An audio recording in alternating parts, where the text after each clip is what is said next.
Why was Pelosi able to keep her ducks in a row unlike McCarthy and Boehner? As I'm sure you all know, McCarthy was recently removed by 8 Republicans collaborating with all Democrats. However, from 2021-2023, Democrats had a similarly narrow majority led by Nancy Pelosi. What made Pelosi able to ensure that the Squad and progressive Democrats never made a move like the Freedom Caucus did with McCarthy and Boehner and focus on governing? The Democrats don't have an equivalent of the Freedom Caucus. The Squad of AOC and her aligned group still want to govern, and are ultimately team players. They may lodge a protest statement, even a protest vote, but they're not going to sabotage the rest of the party just out of spite. They didn't get elected by people who just want chaos and paralysis. The progressives in the Democratic Party are not obstructionists willing to take the government to the brink of ruin to try to force adoption of their agenda despite not having a majority of anything. They work with the establishment Democrats.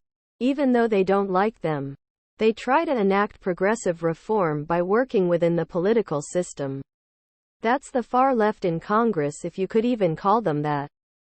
The far right in the GOP will do anything to humiliate or obstruct the more moderate wings of their party, even if it means bringing the whole party down.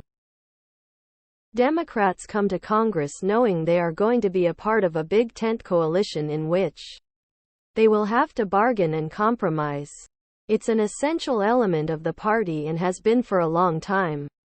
Republicans come to Congress expecting to be a gear in a lockstep machine. When some of those gears don't turn the right direction, it breaks the machine.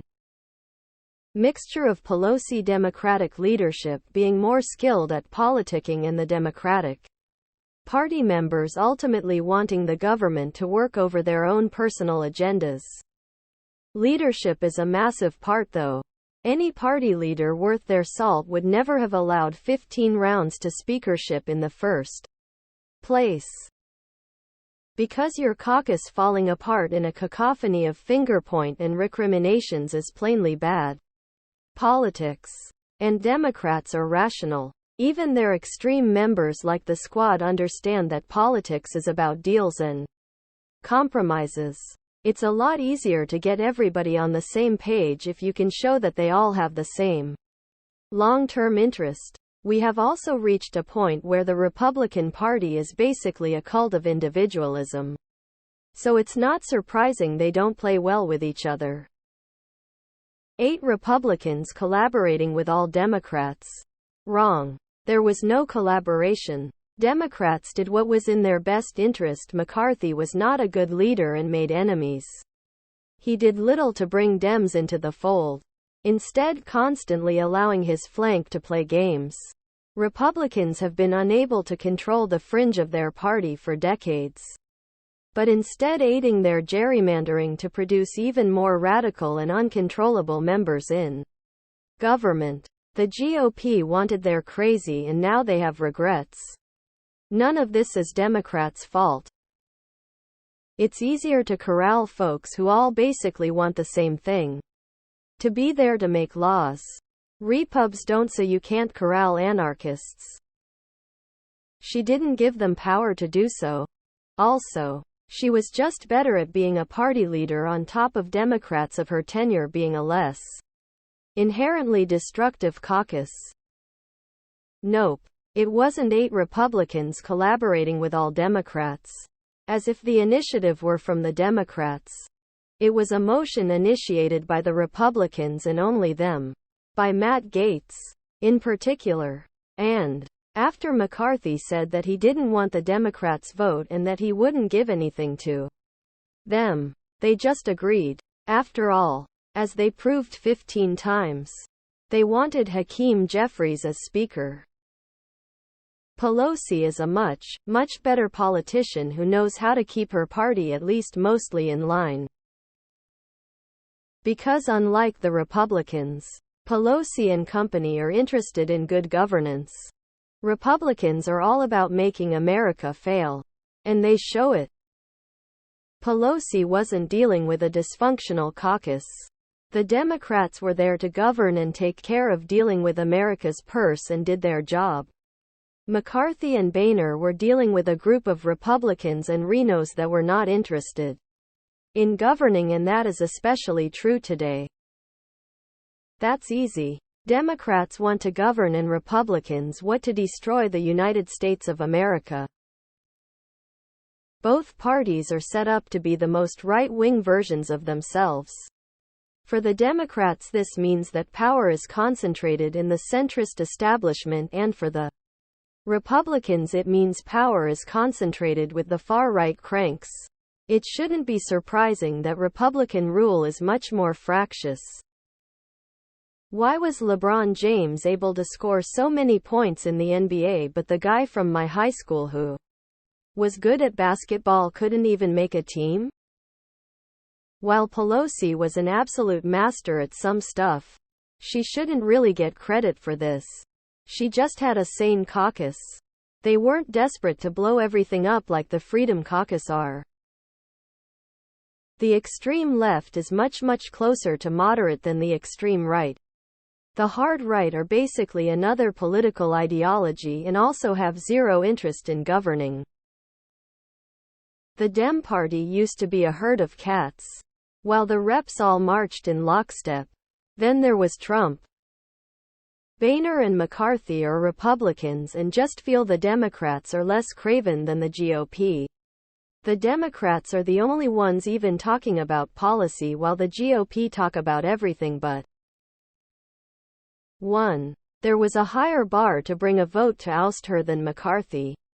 The only way the Republicans agreed to elect McCarthy was by weakening that. 2. Boehner wasn't voted out. He buckled under the pressure of the position and resigned. 3.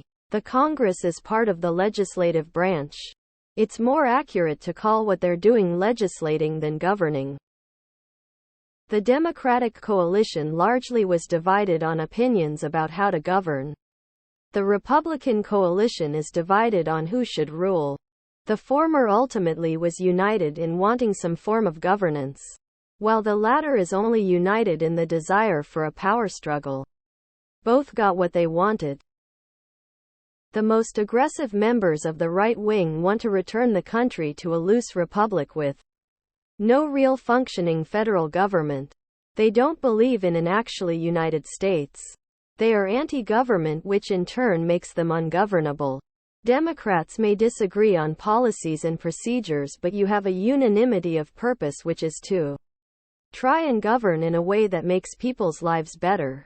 That's why they can be more easily unified in the business of government. Because Democrats, as a group, are a lot more reasonable than MAGA morons, Freedom Caucus, Tea Party reactionaries. VC Dems understand that you can have disagreements and still work together, while the GOP's sole goal since 2009 is to disrupt and cause chaos. Democrats understand that they are there to govern, not yell on TV like a crazy Florida man. Easy, there aren't any domestic terrorists holding the Democratic Party hostage. The Republican Party these days is rotten to the core. More charlatans looking to gain social media followers than citizens actually interested in governing. Nancy is a master at reading people and events. She is whip smart, and the temp kicking her out of her office was an idiot move.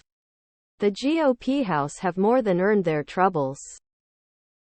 Pelosi was a master legislator who knew how to wield power. The Democratic Party has as many warring factions. But she knows how her members are going to vote. She knows when to make concessions or when to stand firm. She's also good at building relationships and fundraising, so she can call in favors when absolutely needed. Nearly all the legislation that's been passed in the Obama and Biden administration is because of her. It also helps that ultimately, Democrats aren't willing to torpedo the functioning of government or blow up the entire party over disagreements.